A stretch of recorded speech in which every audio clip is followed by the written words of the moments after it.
Welcome back, Nap Trappers. Hi, Beck. Hey, Sal. How you going? Good.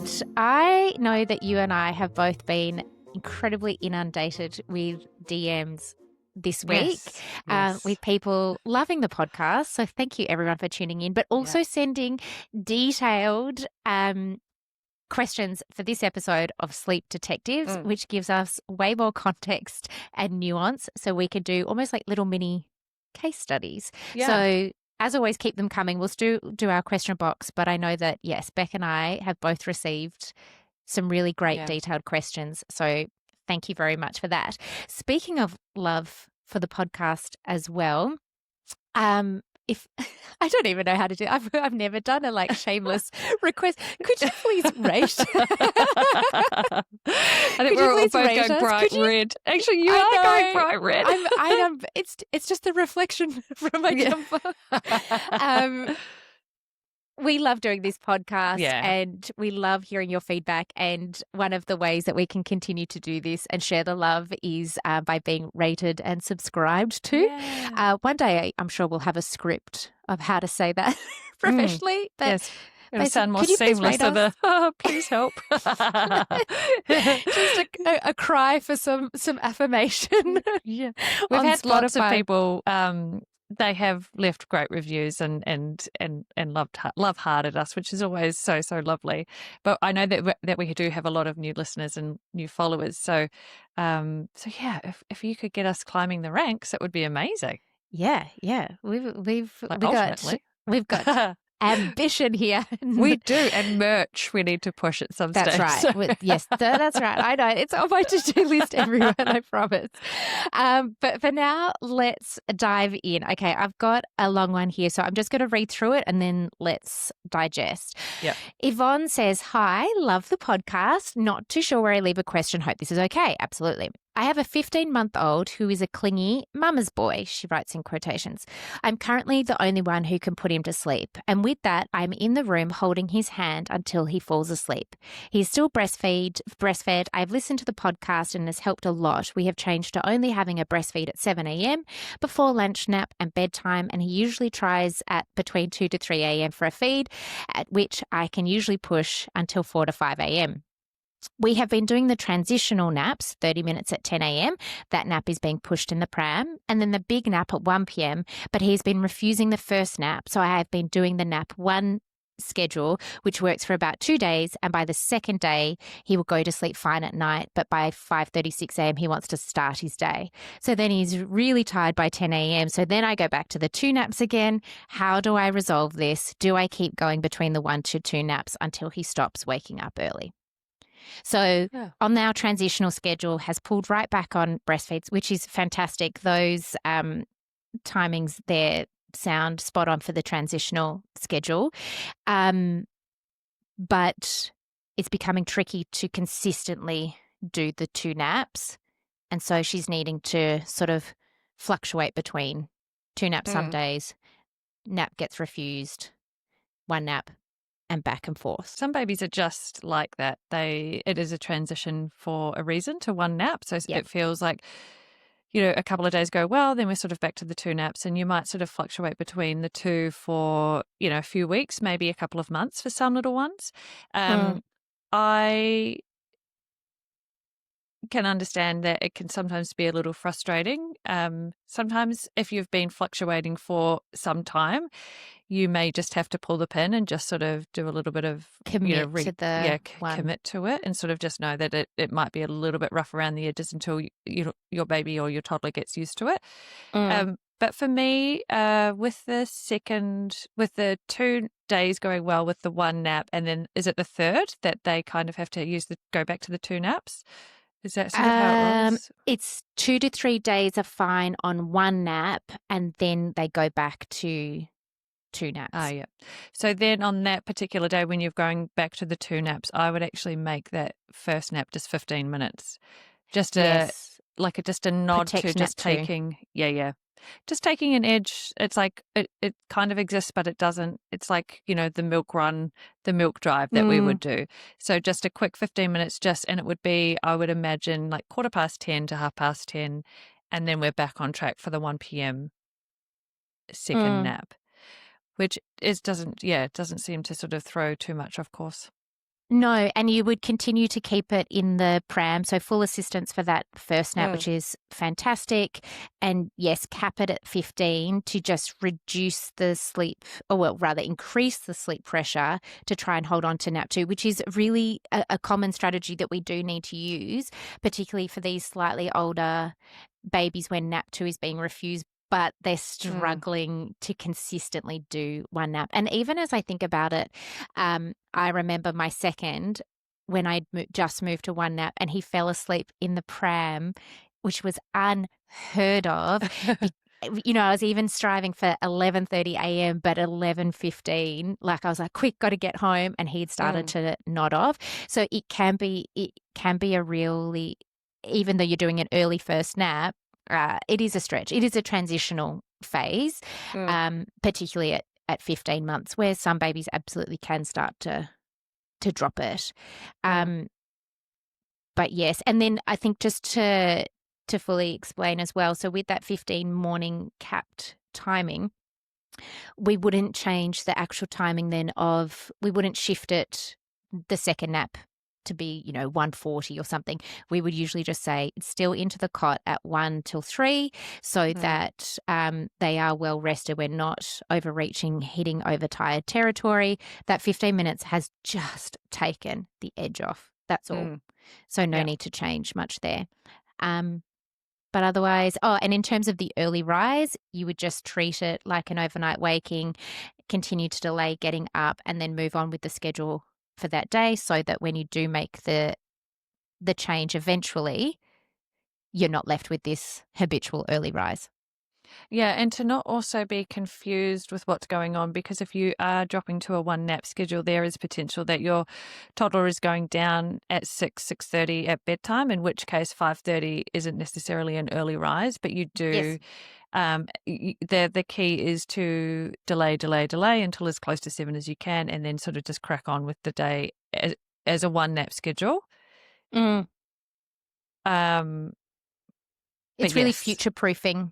Yep. Yeah, so that when you do make it, you're not like, I've made the transition, but now I'm left with this early rise because I ended up getting baby up at 5:30, 6 a.m. Yeah. During that. Hopefully that all makes sense.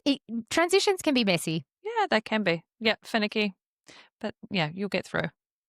All right, Beck, what have you got over there? I have got, okay, so one of my previous clients has just asked the question for the podcast. When dropping the middle feed, do I intentionally increase water intake? I'm concerned about dehydration. So what my client is referring to is when we move to the transition routine. So when baby becomes, is over the age of 12 months and we've gone into the transition routine and we're looking to drop the middle of the day milk feed, then, what do we do in terms of like making sure that they are hydrated well? So for me, it is really just a case of at this age, water bottles are included all throughout the day. So there's no reason to withhold water or not offer water. I would be having water with lunch. You can even put a little bit of milk with lunch, like if you wanted to substitute that instead of water, like go for it. In terms of water, there is no restrictions.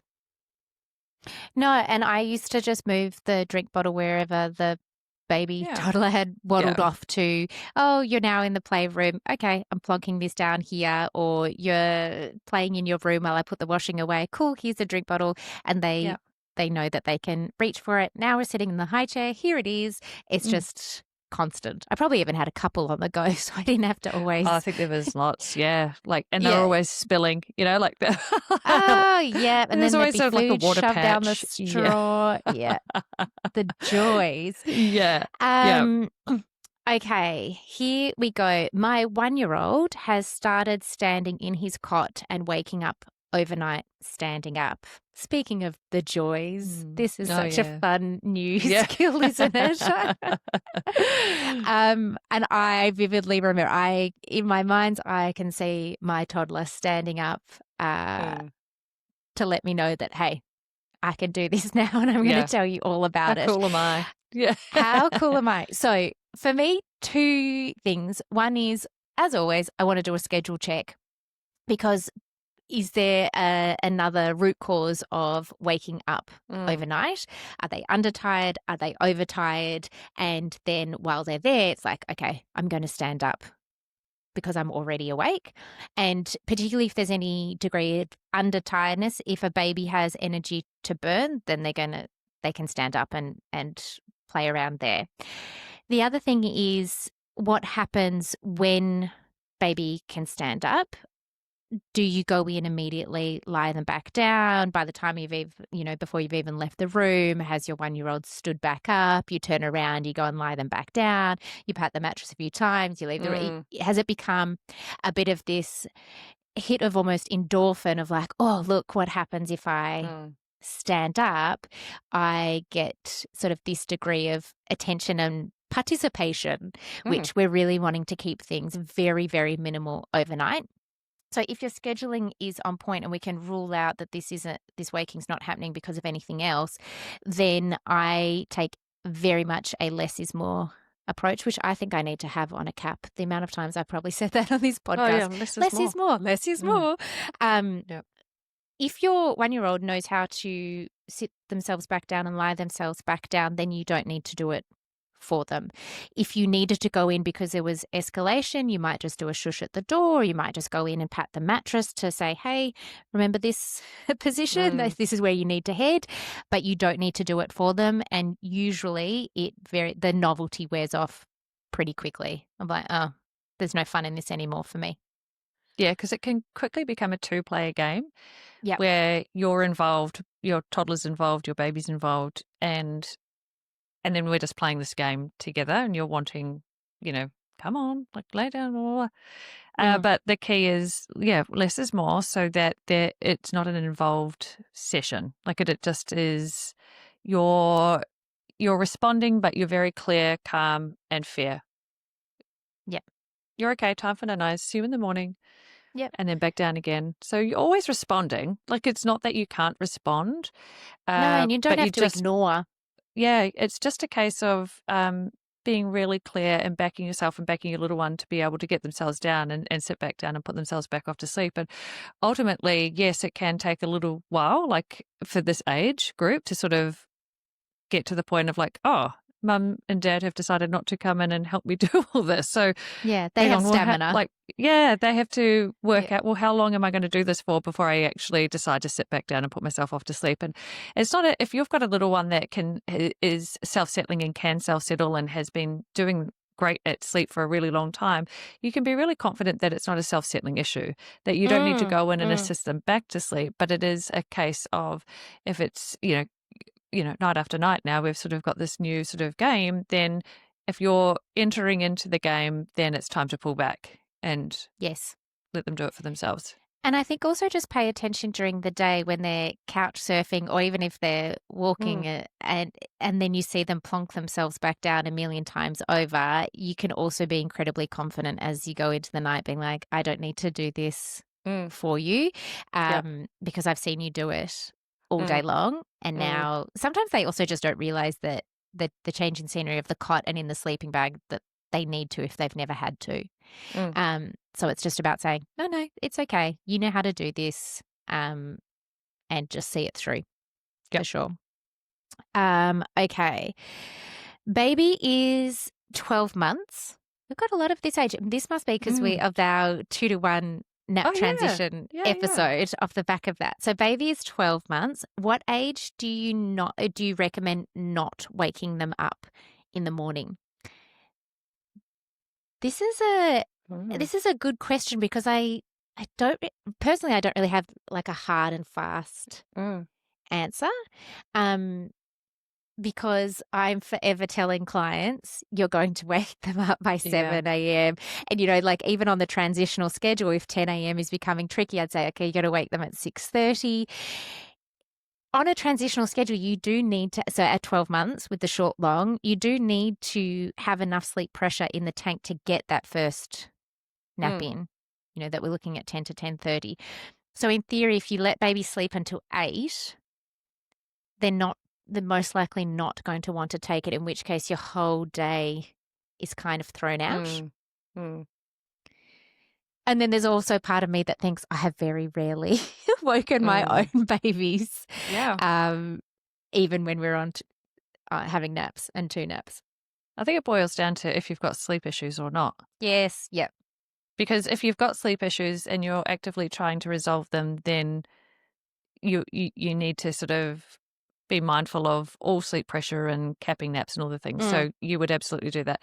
If you get to a point, and I know, there were definite times when weekends would roll around and I still remember like not getting up until 8 o'clock because the 2 older kids could go and turn on the TV and they would be in the lounge, and then Harlow would still be in her cot mucking around. Like she wouldn't be necessarily crying or anything. I wouldn't, I would be, but like just happy to mong out.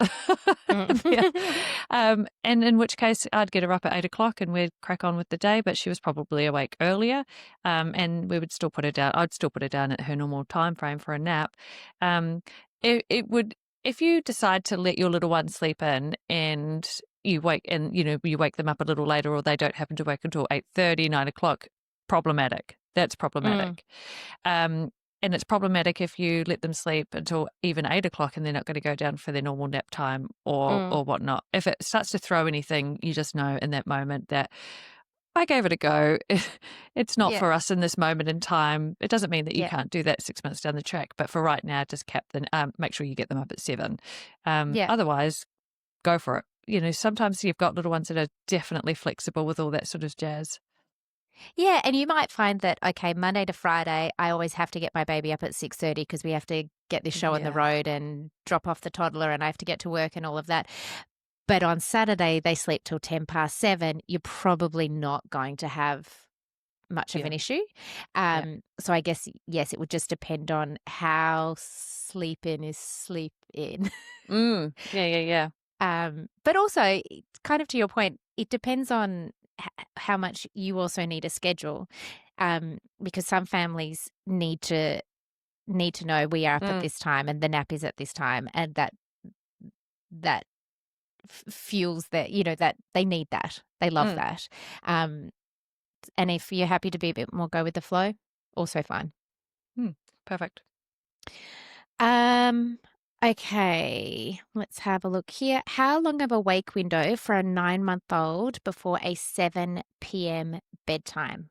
Thank you. Oh, they sent us a little love heart. Love heart right back at you. I can't do the Gen Z, like that. Oh, you'll be able to do it. Yeah, you've got teenagers. I can't really. Yeah, 3.5 hours for me at 9 months. And then that would start to increase towards 3 hours 45, and 4 hours are usually around the 10-month mark. So 3.5 hours at 9 months. No more. Yeah. Oh, okay. Well, that was a quick answer. Yep. Let's not beat around the bush. There you go. Bang. Oh, here's one. What is I think we're both going to direct them to last week's podcast episode. What is the ideal nap time for baby on one nap, age 12 months? I'm going to recommend that you go and have a listen to last week's episode on the transitional schedule, which is all about how to hold on to 2 naps for as long as possible from roughly 12 months of age. And we've just touched on it before. My only thing would be if you've got absolutely no sleep issues, and I see it on social media all the time, they've transitioned their baby onto one nap at 12 months and no harm, no foul, everyone's rocked it. If that's you, go for it. I personally, as a sleep consultant, but even with my own 2, have not made the move until significantly later, probably more like 15 months. And for clients, I think maybe the earliest I've done it is about 14 months. Yeah. I think in that episode as well, I talk about my own experience moving my youngest to a one-nap schedule in an early. Yeah. So the timings in there will be in there for that episode too. Yeah, so perfect. Options there. Oh, gosh. Okay, we are flying through these. Let's do one more. 5 months old, sleep trained for nighttime only. When is a good time to be teaching self-settling for naps? Amazing. Now. Yeah. Don't delay. Cool. Just get it done. I I think, just do it. Yeah. yeah. Especially if you've just finished sleep training the nights, like you kind of want to keep going with the momentum of, like this is the technique that I'm using. This is, and so it's still fresh in Bubba's mind. Yep. And also yours, so it's not what you want to try and avoid is getting the nights done and then like 3 or 4 months later going for it with the naps. Just try and get it all done in one sort of go. While you've got some momentum. I would do, it depends on how many naps you're on, but typically, let's just generally speaking, you sort of go with the first nap, use the technique, and then once that is solidified, then you move on to the second nap and use the technique for that. So it's a staggered approach rather than an all or nothing. So just work in stages with that one. And if you're on a 3-nap schedule, you could try with the third nap if the other 2 are totally fine, you can try with the third nap to get it in the cot. But if it's too much of a, disaster, then assist. You just keep it assisted. Yeah. Yeah. I know we've talked about this before, but with our 2-week packages, we will often get started on self-settling for naps around day 3 or 4, depending on how the nights have gone. But usually I will have already started in that first week. So if you've got nights down pat, I say crack on. How exciting. Exciting. Excellent. Good job. All right. Any more on your side of the screen there, Beck? I'm going to save them for our next Sleep Detective episode, I think. Yeah. All right. No problem. Well, in that case, let's log off, only to log back on. And maybe I will have created a better script of how to ask people, please love us. All right, everyone. That was an easy breezy episode of Sleep Detectives. We will see you on the next one. And as always, keep sending in your questions. We'd love to answer them. Thanks so much. See you guys. Bye. Bye.